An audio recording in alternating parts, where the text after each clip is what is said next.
There were Egyptian burial chambers lined with gold, pharaohs entombed with the flesh of gods, the metal that does not tarnish, does not decay. There were Lydian coins stamped with the king's mark, electrum standardized by weight, trusted from Mesopotamia to the Black Sea. The first promise that this metal weighs what it claims to weigh. There were Byzantine solidi that travelled from Russia to Sri Lanka. 7 centuries of 4.5 grams, 99% pure. Merchants who refused empire's debased coins, demanding only honest gold. There were vaults beneath the Bretton Woods system, the dollar anchored to $35 per ounce, until the day Nixon closed the gold window, and nothing has been the same since. And there are central bank reserves today. $682 billion in Fort Knox, $903 billion in European vaults, 40,000 tons, 20% of all gold ever mined. The barbarous relic that every crisis reveals we never stopped trusting. The question is not whether gold has value. The question is why gold survived every monetary revolution, whilst empires crumbled, currencies collapsed, and governments debased everything they touched. 5,000 years from sacred tombs to contemporary ETFs, from burial masks to balance sheets, from pharaohs to central bankers who claim gold is obsolete, whilst quietly accumulating it at record pace. This is not mysticism. This is the archaeology of trust. Egypt understood something profound about permanence. Gold does not tarnish, it does not corrode. You can bury it in a tomb for 3,000 years, and when archaeologists open the seal, the metal gleams as though it were placed yesterday. The Egyptians called gold the flesh of the gods because it embodied immortality, the one substance that defied time itself.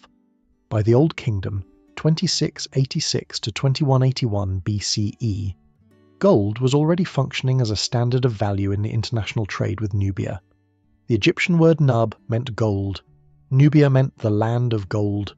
Trade networks extending throughout the ancient Near East accepted Egyptian gold because its permanence made it reliable across generations. But what transformed gold from treasure into money? That innovation came from Lydia, in what is now Western Turkey, around 630 BCE. King Croesus stamped his mark onto electrum coins, natural alloy of gold and silver, guaranteeing weight and purity. Not just intrinsic value, but issuer credibility. A promise-made metal. Merchants from Mesopotamia to Greece to Phoenician trading centres accepted these coins without weighing each transaction, without testing each piece. The royal seal meant centuries of consistent weight, honest purity, institutional performance sustained across generations. The innovation was not metallurgical but conceptual. Stamping the ruler's image turned metal into a promise, and promises once kept across generations become their own kind of infrastructure. Constantine the Great introduced the solidus in 312 CE. 4.5 grams, 99% gold, maintained for 700 years. Byzantine emperors funding vast military campaigns, elaborate bureaucracies, monumental construction projects, all whilst resisting the fiscal pressure to debase their currency. The solidus became the dollar of the Middle Ages.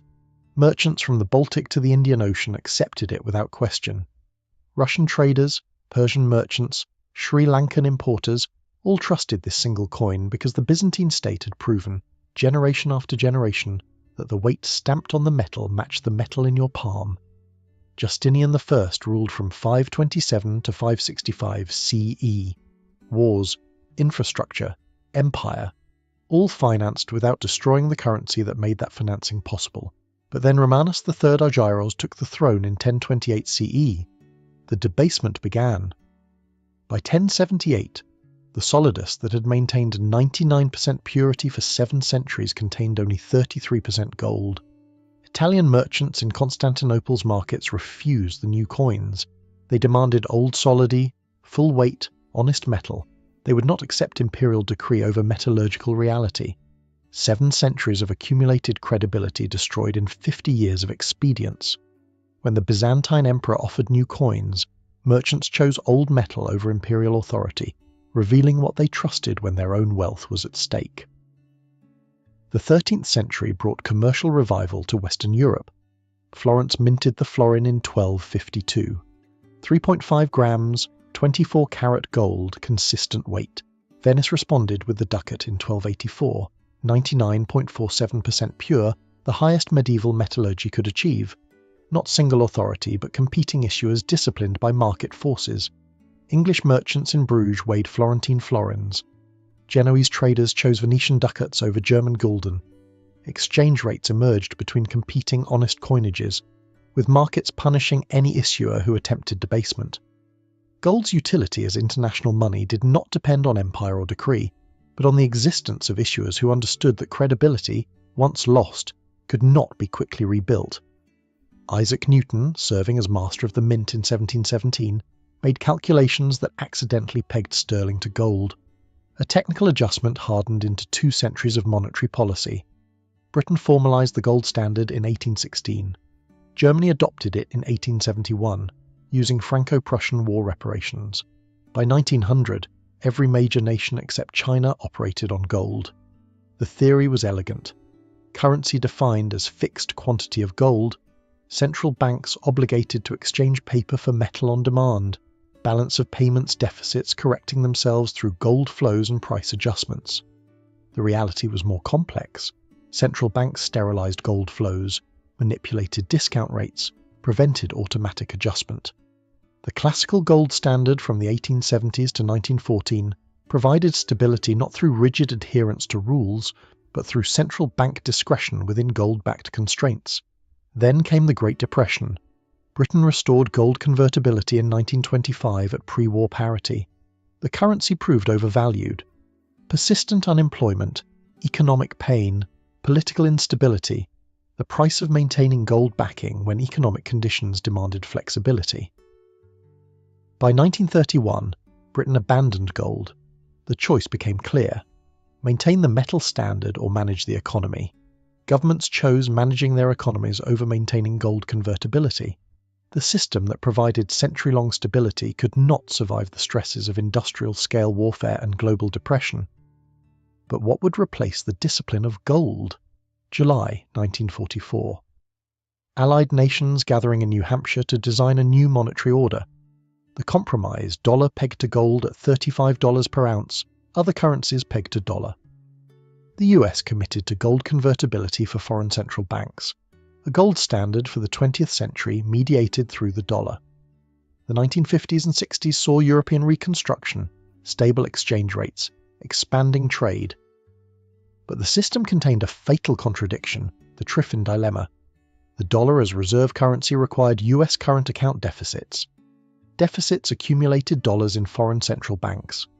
By the early 1960s, foreign dollar holdings exceeded US gold reserves. Mathematical impossibility, maintaining convertibility if all holders redeemed. February 1965.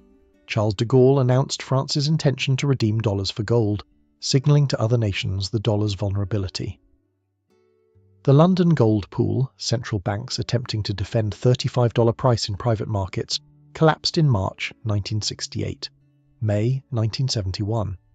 West Germany withdrew from Bretton Woods, unwilling to accumulate depreciating dollars. August 11, 1971. Britain requested $3 billion in gold from Fort Knox. Camp David weekend. Nixon, Connolly, Burns, Volcker designing response. Sunday evening, August 15, 1971. Nixon announced the temporary suspension of dollar-gold convertibility, a suspension that would last forever. Gold-backed currency became pure fiat, money with value because government declares it legal tender, not because it's exchangeable for commodity. The complexity of Bretton Woods obscured the simple truth. Promises to convert paper into gold at fixed prices cannot survive when political pressures exceed available metal. 1971, $35 per ounce. January 1980, $850 per ounce, 24-fold increase in nominal terms. The 1970s, stagflation, OPEC oil shocks, inflation and unemployment rising simultaneously. Keynesian models predicting this impossible. Gold proving exceptional as inflation hedge. Then Paul Volcker took office in 1979. Federal funds rate raised to 20%. Deliberate recession to crush inflation. Gold fell from $850 to $300 by October 1982. The lesson? Gold hedges inflation when central banks cannot raise rates, but gold surrenders when monetary discipline returns, revealing that gold's performance depends not on inflation itself, but on the policy context surrounding it. The early 2000s brought new surge. Post-September 11th geopolitical uncertainty, low interest rates, growing demand from India and China. Gold climbed from $260 in 2001 to over $900 by 2008, then surged to nearly $2,000 in September 2011 as investors sought safe havens during the financial crisis. COVID-19 in 2020, gold exceeded $2,000 for the first time as central banks implemented aggressive monetary easing. 2024 through early 2026, gold surpassing $5,000 per ounce.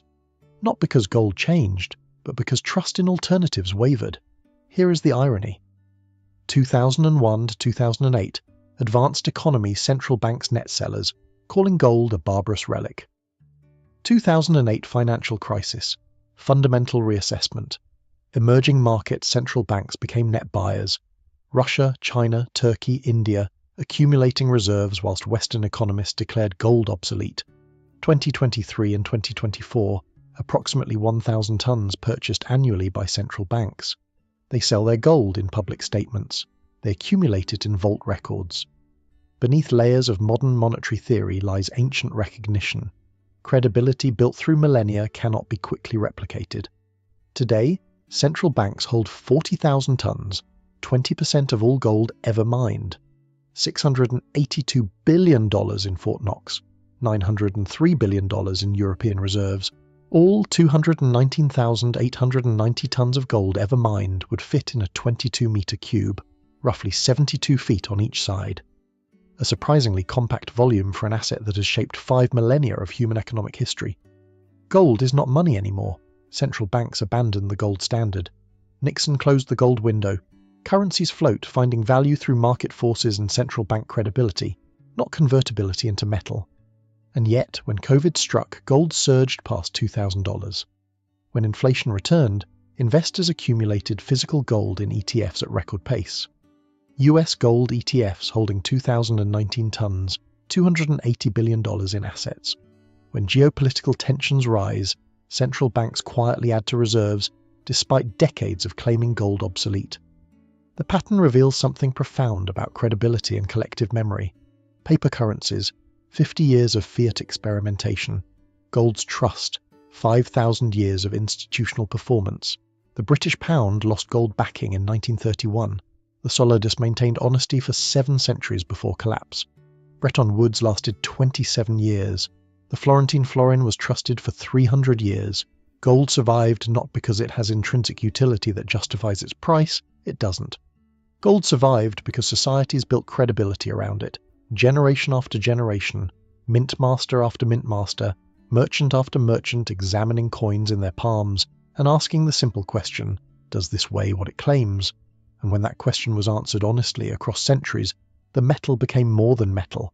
It became infrastructure of belief itself. Central banks accumulating gold whilst declaring it a relic.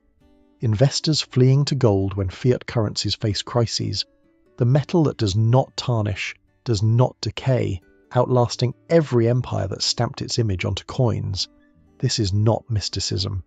This is recognition that trust, once built through millennia of institutional performance, becomes its own kind of permanence. Gold's survival through every monetary revolution suggests something about human psychology that transcends rational economic calculation, something about the difference between 50 years of promises and 5,000 years of delivery. These systems, currency, value, trust, the metals we choose to regard as precious, are agreements we can examine, question, understand. Gold's 5,000-year journey from Egyptian tombs to central bank vaults reveals not natural law but accumulated human choices. Choices about what we build credibility around, what we pass to the